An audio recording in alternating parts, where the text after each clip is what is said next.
शोषित वंचित समूहाच्या विरुद्धचं राजकारण आहे आणि म्हणून या सर्वांचं एक महाप्रचंड आंदोलन बाळासाहेबांनी मुंबईमध्ये दादरमध्ये केलं आणि दादरचा जो दादर टीटीचा सर्कल होता तो संपूर्ण बंद केला। त्या दिवशी मुंबई बंद पाडली।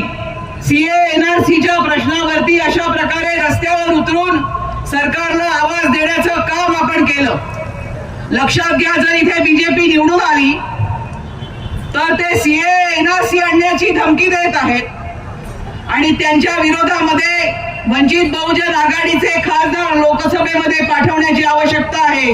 कारण हे काँग्रेसचे आणि राष्ट्रवादीचे शेपूट घालून राहणारे लोक त्याला विरोध तिथे करणार नाहीत, हे आपण लक्षात घ्या।